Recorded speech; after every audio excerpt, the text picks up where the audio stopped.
प्रिय दर्शकों, एक दिन देवर्षि नारद मुनि नारायण नारायण का जाप करते हुए वैकुंठ में आते हैं। तब माता लक्ष्मी और भगवान श्रीहरि शेष शैया पर विश्राम कर रहे थे। नारद मुनि ने भगवान श्रीहरि को प्रणाम किया और बोले, हे प्रभु, आज मेरे मन में 3 प्रश्न उठे हैं, जिसका हल जानने हेतु मैं आपके पास आया हूँ। तब श्रीहरि मुस्कुराते हुए बोले, हे वत्स नारद, आपका स्वागत है। आप अपने सारे प्रश्न निसंकोच होकर कहें, मैं अवश्य ही इन प्रश्नों के उत्तर आपको दूंगा। तब देवर्षि कहते हैं, हे प्रभु, आप ही जगत के पालनहार और सृष्टि के रचयिता है। आप ही ने सारे मानव जाति के कल्याण हेतु अनेक प्राणियों की उत्पत्ति की है, किंतु आज मैं सर्वश्रेष्ठ प्राणी गाय के बारे में जानना चाहता हूँ। मेरा पहला प्रश्न है कि आखिर क्यों गाय ने भी स्त्रियों को श्राप दिया था। मेरा दूसरा प्रश्न है, एक मनुष्य को वह कौन सी चीजें हैं जिसे गाय को खिलाने से पुण्य या पाप मिलता है। और मेरा तीसरा प्रश्न है, गाय एक पवित्र प्राणी होने के बावजूद क्यों उसे झूठा अन्न खाना पड़ता है। मित्रों, भगवान श्री हरि मुस्कुराते हुए बोले, हे मुनीश्वर, आपने समस्त मानव कल्याण हेतु अत्यंत महत्वपूर्ण प्रश्न किए हैं। गाय को माता के समान पूजनीय माना जाता है और गाय में 33 कोटि देवी देवताओं का वास होता है। यह सबसे पवित्र प्राणी है जिसकी उत्पत्ति समुद्र मंथन के समय देवी लक्ष्मी के साथ हुई थी। जिस घर में गाय की पूजा और सेवा की जाती है, वहां देवी लक्ष्मी हमेशा अपनी कृपा दृष्टि बनाए रखती है।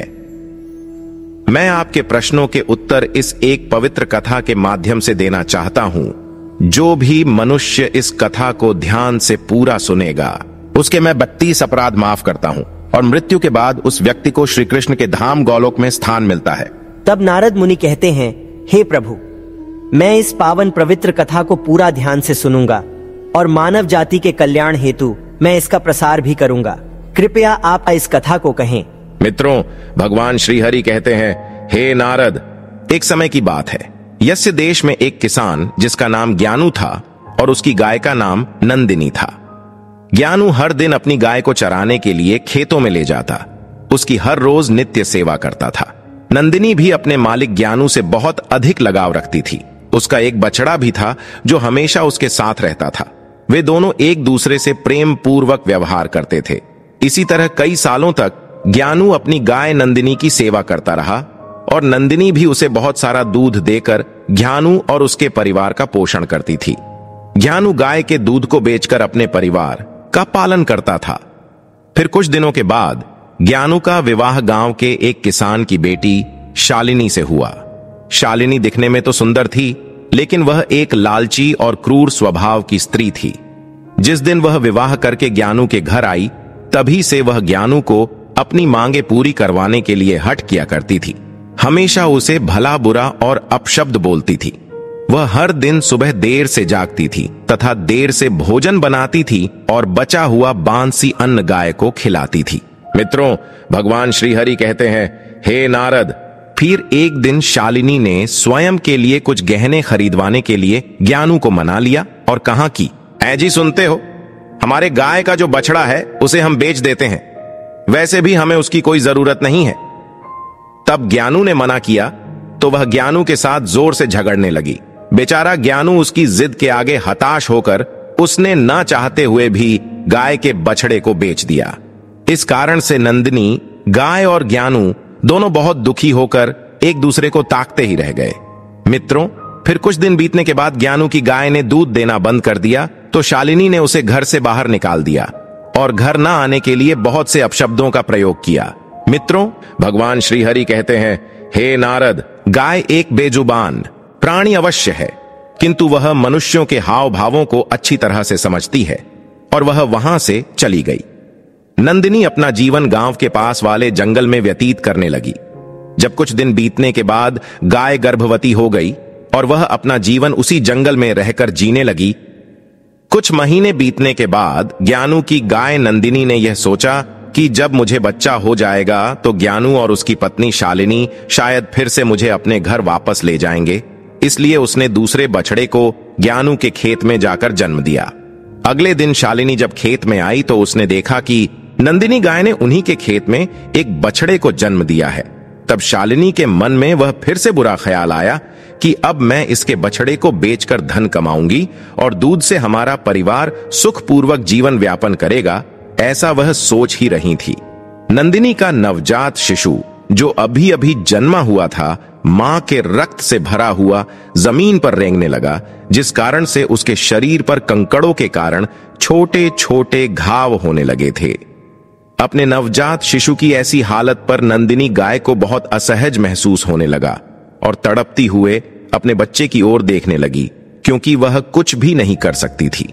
लेकिन जब उसने शालिनी को उसकी ओर आते हुए देखा तो उसे करुण पुकार लगाते हुए कहा, हे देवी, कृपा करें और मेरे नवजात शिशु को इस पीड़ा से मुक्त करें। इसके नाजुक शरीर को जमीन पर पड़े हुए कंकड़ चुभने के कारण उसे यातनाएं हो रही है। जब शालिनी ने गाय के बछड़े की ओर देखा तो वह अत्यंत दुर्गंध युक्त रक्त में पड़ा रेंगता हुआ अपनी मां की तरफ बढ़ रहा था। तब शालिनी को उस गाय के शिशु की ऐसी हालत देखकर उसे उस पर दया आने के वजह घिन आने लगी और उसने गाय के बच्चे को न उठाते हुए कहा, भला मैं तुम्हारे ऐसे गंधे बछड़े को क्यों छू लूं। मित्रों, भगवान श्री हरि कहते हैं, हे नारद, वह गाय शालिनी से बहुत याचना करने लगी। रोते हुए, गिड़गिड़ाते हुए, हृदय के अंतर्मन से उससे विनती करने लगी, किंतु शालिनी ने क्रूर स्वभाव के कारण उसने गाय के बछड़े को छुआ तक नहीं और वह वहां से दूर चली गई। गाय बार बार उसे विनती करती रही, किंतु शालिनी ने उसकी बातों पर ध्यान नहीं दिया। तब गाय ने भगवान को प्रार्थना करते हुए गुहार लगाई और कहने लगी, हे प्रभु, आप क्यों मेरे निर्दोष निष्पाप बछड़े को ऐसी प्राण घातक सजा दे रहे हैं? आखिर हम प्राणियों ने कौन सा महापाप किया है जिस कारण से हमें अपने बच्चों को ऐसा तड़पते हुआ देखना पड़ता है? गाय की ऐसी करुण पुकार सुनकर स्वयं श्री कृष्ण वहां पर पधारे और उन्होंने गाय सहित समस्त प्राणियों को आशीर्वाद दिया कि उनके बच्चे जन्म लेने बाद तुरंत ही चलने लगेंगे, जिस कारण से वे उनके स्वयं के मां के आसपास रह सकेंगे। मित्रों, भगवान श्री हरि कहते हैं, हे नारद, श्री कृष्ण आशीर्वाद देकर वहां से अंतर्ध्यान हो गए। किंतु थोड़ी ही देर बाद जब शालिनी वापस उस गाय के पास उसे देखने के लिए आई तो उसे उसकी आंखों पर विश्वास नहीं हुआ। गाय का बच्चा खुद से खड़ा था तो शालिनी ने गाय के बच्चे को हल्का सा धक्का देकर जमीन पर गिरा दिया। जब गाय ने शालिनी की ये घिनौनी हरकत को देखा तो उसे बड़ा ही क्रोध आया और उसने समस्त संसार, देवी देवताओं, अग्नि, वायु, आकाश, जल और वृक्षों को साक्षी मानते हुए शालिनी को श्राप दिया और कहा, हे दुष्ट स्त्री, आज तुमने अपनी क्रूरता की सभी हदें पार कर दी है। मैं आज समस्त संसार को साक्षी मानते हुए तुम्हें और समस्त मानव जाति को यह श्राप देती हूँ कि जब भी तुम्हारा बच्चा पैदा होगा तो उसे चलने के लिए सहारे की जरूरत पड़ेगी और तुम्हारे बच्चों को चलने के लिए 1 वर्ष तक का समय लगेगा। मित्रों, भगवान श्री हरि कहते हैं, हे नारद, आपके पहले प्रश्न का उत्तर, इसी नंदिनी गाय के श्राप के कारण आज मनुष्य के बच्चों को चलने के लिए सहारे की जरूरत पड़ती है और ठीक से चलने के लिए मनुष्य शिशु को 1 वर्ष तक का समय लगता है। सतयुग में मनुष्य के बच्चे जन्म लेने के तुरंत बाद ही चलते थे। हे नारद, जब शालिनी अपने घर संध्या समय वापस आ रही थी तभी इस गाय के श्राप के कारण तूफान वर्षा होने लगी और तेज बिजलियां गरजने लगी। तब तेज वर्षा के कारण शालिनी एक पेड़ के नीचे सहारे के लिए रुक गई थी, किंतु नियति के खेल ने उसी पेड़ पर बिजली गिरा दी। उसी कारण से शालिनी की मृत्यु हो गई। मित्रों, शालिनी की आत्मा को लेकर यमदूत उसे धर्मराज के दरबार में उपस्थित हो गए और चित्रगुप्त ने उस स्त्री का लेखा जोखा देखा। तब वे सभी हैरान हो गए। यमराज ने शालिनी के गुनाहों को जानना चाहा तो चित्रगुप्त बोले, महाराज, इस स्त्री ने अपने पति का कभी आदर नहीं किया है, हमेशा देर से उठना और निर्वस्त्र स्नान करना, तथा इस स्त्री ने अपने पूरे जीवन में कभी भी पूजा पाठ नहीं किया है। इसके पापों को गिनाते हुए हमें आज का पूरा दिन लग जाएगा और इसने सबसे बड़ा महापाप तो यह किया है कि गाय को हर रोज झूठा, बांसी और सड़ा हुआ अन्न खिलाया है जो कीड़े और वर्मी भी ना खा सकें। साथ ही एक गाय के नवजात शिशु की मदद तक नहीं की है। मित्रों, तब धर्मराज बोले, इस स्त्री को कुंभीपाक नरक में डालकर तल दिया जाए, उसके बाद इसे जहरीली वैतरणी में डाल दिया जाए और इस स्त्री को 16 नरकों की सजा दी जाए। मित्रों, भगवान श्री हरि कहते हैं, हे नारद, यमदूत स्त्री को इन सारे प्रकार के नरकों में डाल देते हैं और उसकी आत्मा को बहुत पीड़ा देते हैं। यह सिलसिला पूरे 1 वर्ष तक चला रहा।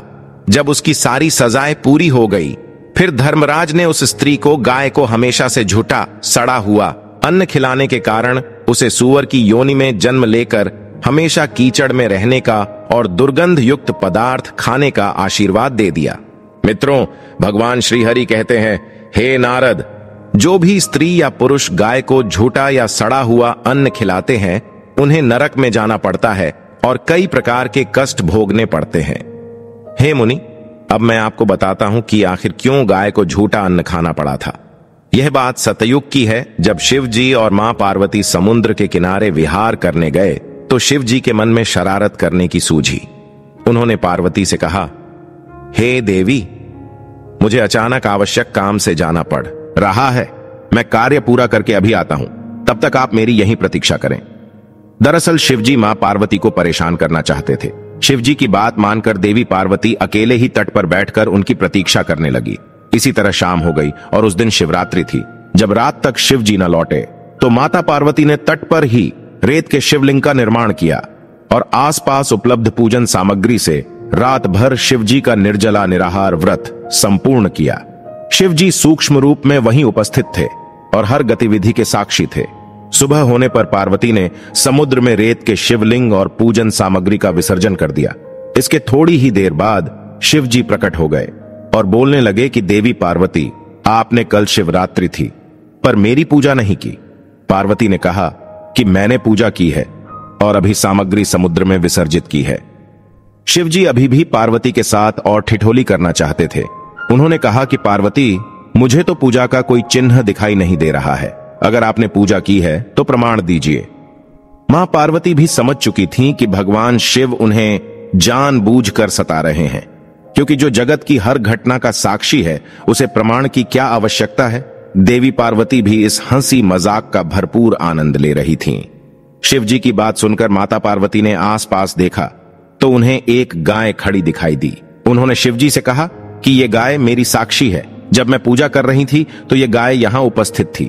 शिवजी ने गाय से पूछा कि क्या पार्वती ने पूजा की है। उस गाय ने ना में सिर हिला दिया।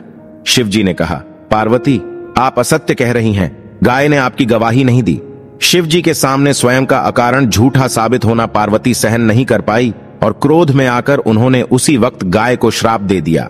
मां पार्वती ने श्राप देते हुए कहा कि तू दिव्य जन्मा है, तू जगत कल्याण के लिए प्रकट हुई है, इसीलिए जनहित के लिए तेरे गुण यथावत रहेंगे, किंतु जिस मुंह से तूने झूठी गवाही दी है उसे दंड भुगतना होगा।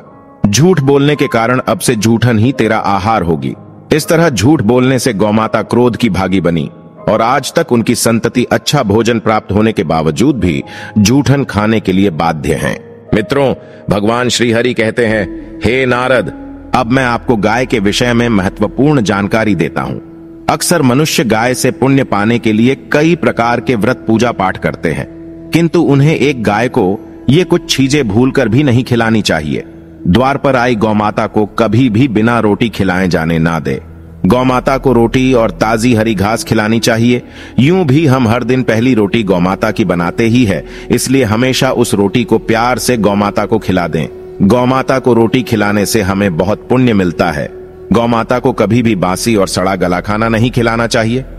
भूख लगने पर मजबूरी में गौमाता वह खाना खा तो लेती है, लेकिन इसका दुष्परिणाम पड़ता है, जिस कारण से हमारे घर में नकारात्मकता आती है।